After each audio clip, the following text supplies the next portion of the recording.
Welcome to Change the Climate, the program dedicated to changing the political climate to fight climate change and the actions of the Olympia chapter of the Citizens Climate Lobby. I'm Ed Ericsson. Today I have a conversation with Airielle Simmons, a climate activist who has studied local climate action plans in the Northwest. And I have a conversation with my friend Stuart Chisolm, who is also in CCL, and we talk about CCL.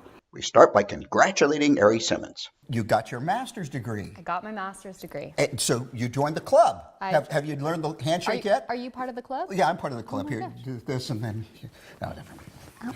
No, wait. How about we just do this? Yeah, that's good. Keep That's it simple. good. That's good. The master's club.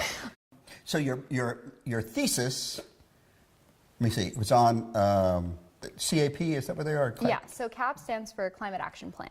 Action plan. Action plans. And, Yep. it was cities in Washington and Oregon Yes. that were mainly along the coast. Is that right? No, so Or just they western? were coastal, so I decided to choose the geographic location of Interstate 5. So I selected 10 cities in Washington and 10 cities in Oregon. And they were small to medium-sized cities because I didn't really want the emphasis to be on large cities because I wanted to see if the large cities had influence on the smaller cities. And the whole project was inspired because of Olympia, Lacey, and Tumwater's collaborative effort to create a climate action plan. Oh, and I okay. really wanted the cities to have a data set to show what other cities were doing in the local region, how they were creating climate action plans, what was the process, who was the leadership, and just sort of address these questions and see how active their communities were, and just sort of explore the world of climate action planning. Name some of the cities we might know from Olympia. Okay, so Olympia was definitely on the list. Okay. I analyzed Kent, Auburn, some cities in Oregon, Gresham, right outside of the Portland metropolitan area, Ashland, Eugene, Corvallis, Medford, all of the smaller cities. Well, cool. So what did you learn?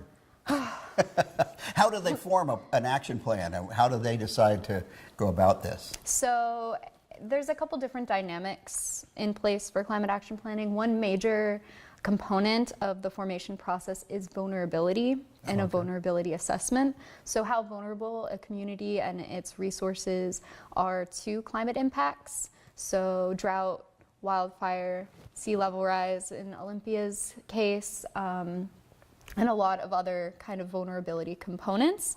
And then community activism is another major component to the formation of climate action planning. So does the community think that this is an important thing? And do they want the city to allocate money and time to devoting to creating a climate action plan and going through with climate strategies?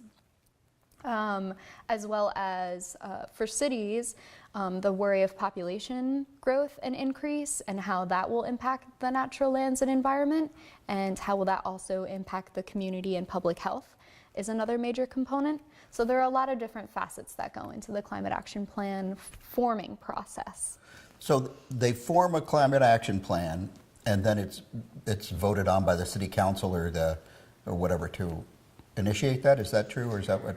So it's sort of reversed. Oh, okay. So the plans are usually expensive, and they involve a lot of staff resourcing and sometimes even help from outside resources like consultants to come in and help inform the plan and perform a vulnerability analysis and then develop strategies according to those vulnerabilities and according to how cities want to begin to reduce their greenhouse gas emissions. Yeah. So all of that takes time and money. It takes proposals. It takes citizens going to city council meetings and saying, we support this, we want the city to develop this plan. And then once the plan's developed, it goes into the action process and implementation process. And that involves a whole other series of strategies and plans as well. Oh, yeah. What was common to the plans? So universally, as a collective, a lot of plans have very similar structure. And what I did was I took all the different strategies in the plans and I inventoried them to see which actions were the most common and which ones were the least common. Typically there tends to be an emphasis specifically on transportation changes because the city has certain jurisdictional abilities to change some of the traffic and planning around transportation, multimodal transportation and things like that. So transportation and buildings and energy were the two with the most actions. And then least actions, unfortunately, waste and consumption and behavior fell on the lower tier of actions.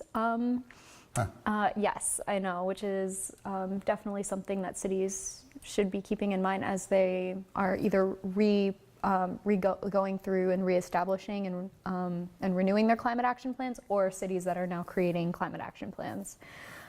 Yeah, and then community health and wellness also fell sort of in the intermediary, as that's a new, and equity is sort of a new piece that's coming into climate action plans. Okay.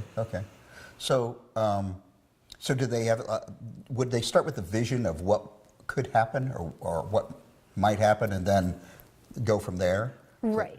So most plans include within them an overview of the vulnerabilities, an overview of where greenhouse gas emissions are coming from within certain city sectors, and how cities plan on reducing those greenhouse gas emissions. There's usually some sort of progress report from either the mayor or from the head city staff, public works director, detailing all of that in a full explanation, and then it typically moves into strategies and actions, and then some plans have an implementation plan and other ones don't, but they all provide a general overview of the problem and a general overview of what some of the solutions should be. Oh, okay. So then in the solutions, they are considering mitigation of the actual climate change. And do they also consider emergency situations and plans for that? Some plans do, other plans don't. Most plans do focus primarily on mitigation with, of course, some adaptation strategies also woven in. I like to think of a balanced climate action plan as being the most successful and the most aggressive in really addressing climate impacts within communities. So that's kind of what I've observed. By far, and the city of Ashland has the most actions out of any other climate action plan. It's also one of the newest. It just came out in 2017, which is really awesome. And I do think that the city of Olympia has chosen to really model and frame a lot of their strategies and actions around what the city of Ashland is doing. Really? Yes. That's interesting. So they have that in common. So do they deal with the same consultants? They can. Yeah. I identified 4 or 5 regional consultants. All the communities. So the actual using of these plans, in some cases, they're just put on the shelf? In some cases. Yeah. And I interviewed some cities and came across some cities and included them in my study that didn't have climate action plans. And then there are some cities that are working toward creating a climate action plan. And then a lot of cities also include climate action plan strategies in their general plans and their city comprehensive plans. I see. So you can also find, I've also used those plans in my research as well. All right. So did you know that this is the area that you wanted to go into when you decided to go to graduate school at Evergreen, or? No. To put it really, really honestly, it has taken a lot of time to really find what I wanted this focus of my research to be. I wanted it to be something impactful to a local community. I wanted it to be a tool and a resource for people to use. Unfortunately, with inventorying, it requires continuous updates and things like that. But I do think it is a good starting point for cities who are looking to develop climate action plans to see what's going on regionally and how others are forming and creating climate action plans. I am really interested in the resilience piece of climate planning and how we are all sort of destined to change because of what's happening to our climate. Sure. And just sort of, looking introspectively at my own life and how I see myself wanting to change as the climate changes, and how can I be an example, and sort of looking at levels of leadership, either from spiritual communities, from government officials, from local community activists, from all parts of life. That was sort of my first focus when I moved out here and wanted to kind of explore my thesis options. And now I'm happy to say that I've been continuing this work.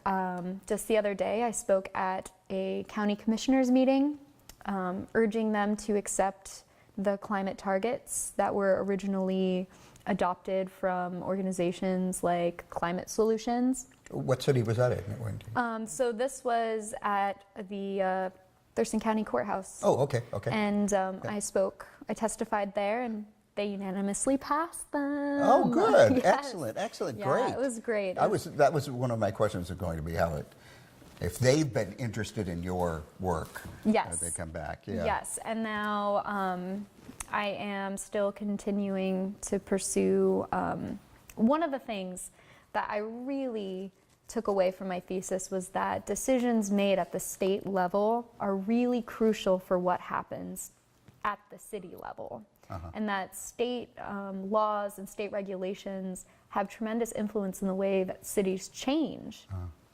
And with the realization of this, I got involved with Yes on 1631, which is an equitable carbon and clean energy campaign that holds large polluters accountable for their pollution in the state, and the money that's imposed by a fee on these polluters goes toward funding renewable energy across the state, ensuring that our forests are healthy and that our water is clean, and ensuring that our communities, especially ones that have felt the disproportionate impacts of climate, are building resilience as climate change worsens.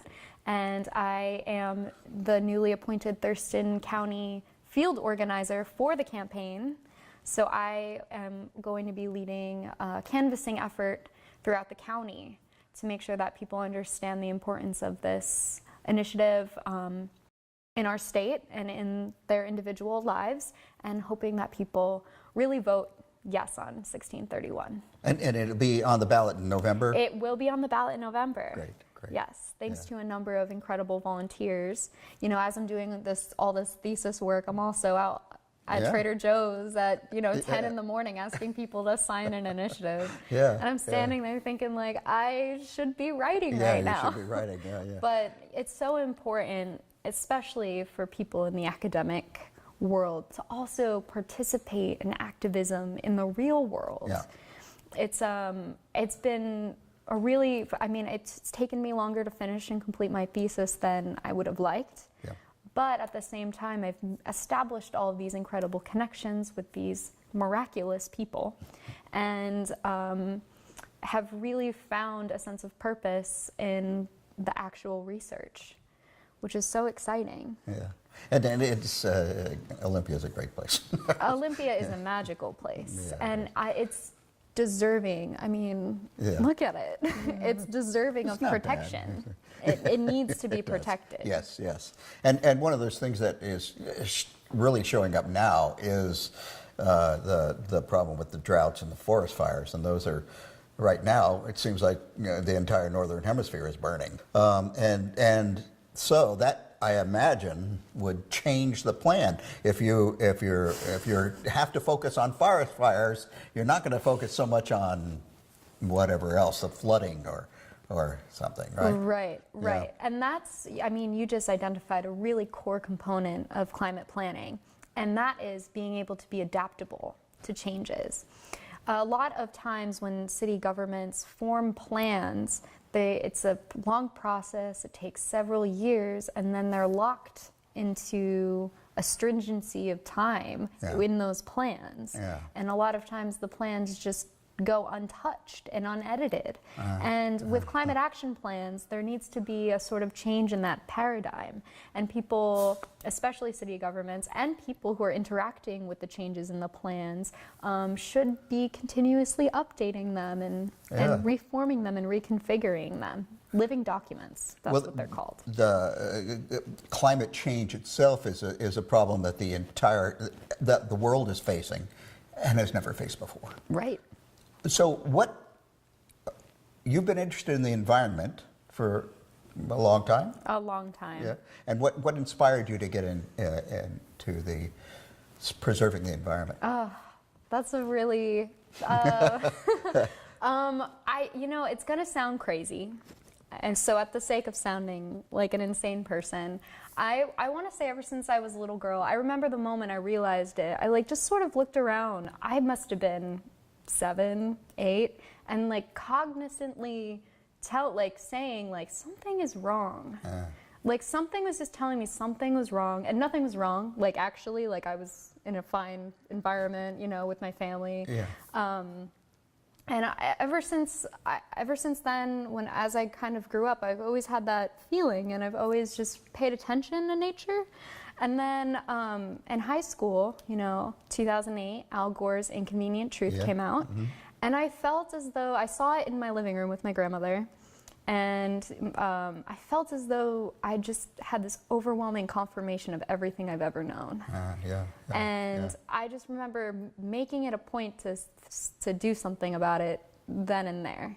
I was old enough where I understood what was happening, and I started in high school. I started this thing called the bottle locker because we didn't have a recycling program in my high school at the time. Okay. And all the girls would bring their water bottles, their sport bottles, to this one locker, and I'd have bags of bottles by the end of the day. And then I'd take them and I'd go cash them in.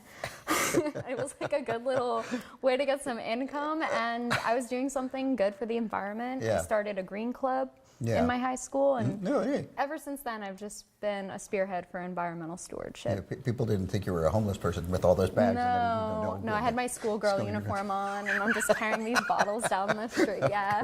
Oh, that's great. You gotta do what you gotta do. So it was just observing the natural environment that really made you think, I've got to do something. Observing and appreciating and respecting and making an effort to communicate with it. It sounds like this hippie concept, right? I always feel like when I would talk to my friends about this, they'd always be like, you're crazy, or what, just kind of shush me and dismiss me. But I was like, no, the moon actually controls the tides and water, and it ebbs and flows, and we're 99% water. There's no reason we shouldn't be respecting and praising this heavenly body that's shining above us. And it's just, I think everyone has that connection. Everyone has that ability to communicate, and we all need to do that more. It seems like a romantic, poetic idea, an idea that's not, people are chasing the dollar, and this isn't going to make you much money. This isn't, but it's good for your soul. It's a soul thing. Right. And you're connected to that. So I'm just going to backtrack a little bit. Sure. So you were in New Jersey. Yes. For Sandy. Yes, I was in New York during Hurricane Sandy. Oh, wow. That was a crazy experience. I always feel like there's a sense of chaos whenever something like that is happening, and it's almost so chaotic that you kind of black out at times. So the whole experience is kind of vague for me. I was in a dorm room, I was living in East Hill because I went to Manhattan College, and East Hill is one of the dorms. Okay. And we lost power, and my dorm was the only dorm building to lose power completely. And we were out of power for a week. We were out of class for about a week. People couldn't get to and from the city to commute to school. yeah, it was a chaotic time for New York City. Yeah, sure. Very chaotic time, and for New Jersey.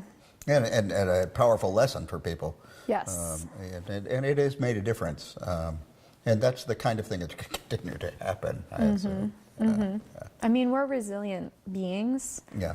We're strategic and crafty, and it's going to take a lot to really knock us down without feeling that we can't get back up.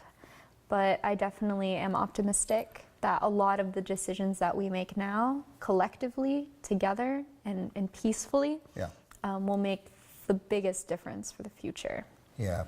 Yeah, I think that it's going to take some good leadership to do that. And hopefully we will have that in the future. We will. Well, yeah. We will. Because you're going to need it. It's going to have to happen. There will be so many challenges that are going to be faced by it. So what's happening with you now? Now you are involved with Thurston County. I am working with Yes on 1631. Right. The Protect Washington Act. Right. To ensure that we have people that will be voting in November for the initiative, leading a group of canvassers for the initiative in the county. Okay. Yeah. What is your long-range plan? What are you going to do? Are you going to rule the world? I don't really have one. I'm really hoping I don't burn out, because I can, I'm like always terrified of that. But I don't really have a long-range plan. I really like the idea of doing like freelancing for a little while. So working on projects specifically focused toward resilience or community development, or passing an initiative this important, or any really facet where I could be of use to people. I just want to be able to use my skill set to help. Well, that's great. I mean, I think you are a role model. You are an inspiration to people. Hopefully, people who are watching this are being inspired by it, because you are an activist, and you are doing exactly what you should be doing. And it's really been a pleasure to talk to you. Oh, it's so great talking to you too. Thank you. And congratulations, Master. Oh my gosh, yeah, you too. Hey, boom, blow it up. We got this. Tell me, what do you enjoy about having CCL? It's on the one hand, it's the wrong audience, because we all like to be with like-minded people. Yeah. With the issue of global warming, we need to talk to people who are not like-minded and get them to understand the gravity of this. CCL is a really sharp group of people with high skill sets about what's going on. They understand the challenges that we face, and the single impetus of CCL is, of course, to put a fee and dividend and start pulling. I use a metaphor a lot. If we don't all get our hands on that brake and pull it hard enough, there's hell to pay. And we're seeing that. We're seeing that with volatility of weather. We're seeing that with changing circumstances, rising sea levels, et cetera, ad nauseum. The fires that we're seeing. CCL's sole purpose is beautiful in that it puts the impact financially on that carbon, and yet it then comes back equally to American households to help offset that fee. Yeah. And I think the people involved are dynamite. It's not a new fly-by-night organization or direction. It's been in existence over 10 years.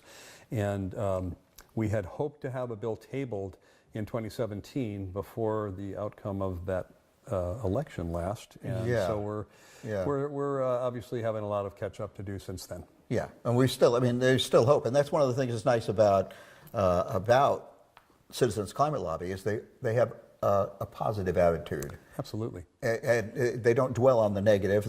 It's there. Everybody knows it, and we can see it happening. But the meetings themselves are enjoyable. I mean, you're watching this